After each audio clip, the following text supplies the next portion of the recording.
திடீர்னு நெஞ்சு படபடன்னு அடிச்சுக்குது. உள்ளங்கையெல்லாம் வேர்க்குது. வயித்துக்குள்ள அப்படியே பட்டாம்பூச்சி பறக்கிற மாரி இருக்கு. இதெல்லாம் மட்டும் பயத்துக்கான அறிகுறிகள் கிடையாதுங்க. இதெல்லாம் உடம்புல நமக்கு தெரியக்கூடிய அறிகுறிகள், பயந்துட்டோம் அப்படின்னா. ஆனா, நமக்கு பயங்கள் வேற பலவித போர்வைகள்ல வரும். நமக்கே தெரியாது. எந்த ஒரு விஷயத்தையும் முடிவெடுக்க முடியாம தள்ளி, தள்ளி, தள்ளி, தள்ளி போடுறீங்களா? அப்புறம் பார்த்துக்கலாம். ரொம்ப முக்கியமான விஷயமா இருக்கும். ஆனா, அத பத்தி யோசிக்கிறதையோ, அதுக்கான ஒரு முடிவு எடுக்கிறதையோ ரொம்ப தள்ளி, தள்ளி போட்டுட்டே இருப்பீங்க. அப்போ உங்களுக்கு அந்த டெட்லைன் கிட்ட வர வரைக்கும் தள்ளி போடுறீங்கன்னா, அது சரியா வருமா? வராதா? நம்மளால முடியுமா? முடியாதா? அப்படின்னு உங்களுக்குள்ள இருக்க அந்த பயம் தாங்க அந்த முடிவெடுக்க முடியாம தடுக்குது. அடுத்து ஓவர் திங்கிங்காவும் இந்த பயம் வெளிப்படும். எந்த விஷயத்தையும் நம்ம யோசிக்கிறப்ப, அடுத்து அது தப்பாவே முடியிற மாரி தேவையில்லாத கற்பனைக்குள்ள போயிறது. அதுவும் உங்களுக்கு பயத்தோட ஒரு வித வெளிப்பாடு தான்.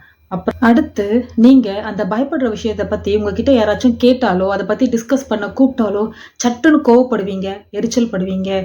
கவனிச்சு பார்த்துருக்கீங்களா? அந்த டாபிக்கே நீங்க அவாய்ட் பண்ற மாரி இருக்கும். அவங்க எத பேசினாலும் அவங்க கிட்ட நீங்க ரொம்ப எரிச்சலும், கோவமும், பதட்டமும் உங்களுக்கு அதிகமாயிரும்.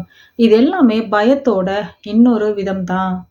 இத நீங்க ஓவர் கம் பண்ணணும் அப்டின்னா, ஃபர்ஸ்ட்டு இது பயம் தான் அப்டின்றத நீங்க உணரணும். எப்பலாம் விஷயத்த தள்ளி போடுறீங்களோ, எப்பலாம் நீங்க தேவையில்லாம கோவம், எரிச்சல் இதெல்லாம் நீங்க பதட்டம் இதெல்லாம் உங்களுக்குள்ள அதிகமாகுதோ, அப்போ எப்பலாம் முக்கியமா ஓவர் திங்கிங் பண்றீங்களோ, உடனே மனசுக்குள்ள ஹோப்பனோப்பனோ சொல்லுங்க. I am sorry. Please forgive me. Thank you. I love you.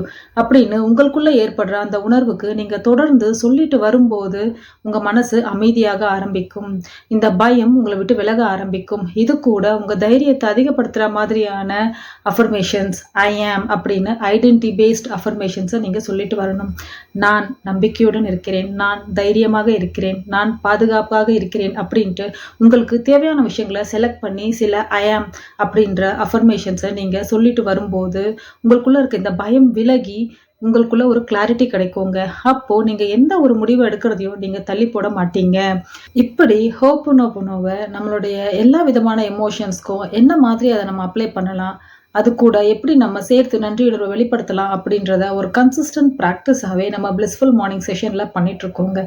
உங்களுக்கு கைடன்ஸ் தேவைப்பட்டா நம்ம பிளிஸ்ஃபுல் மார்னிங் செஷன்ல ஜாயின் பண்ணிக்கோங்க.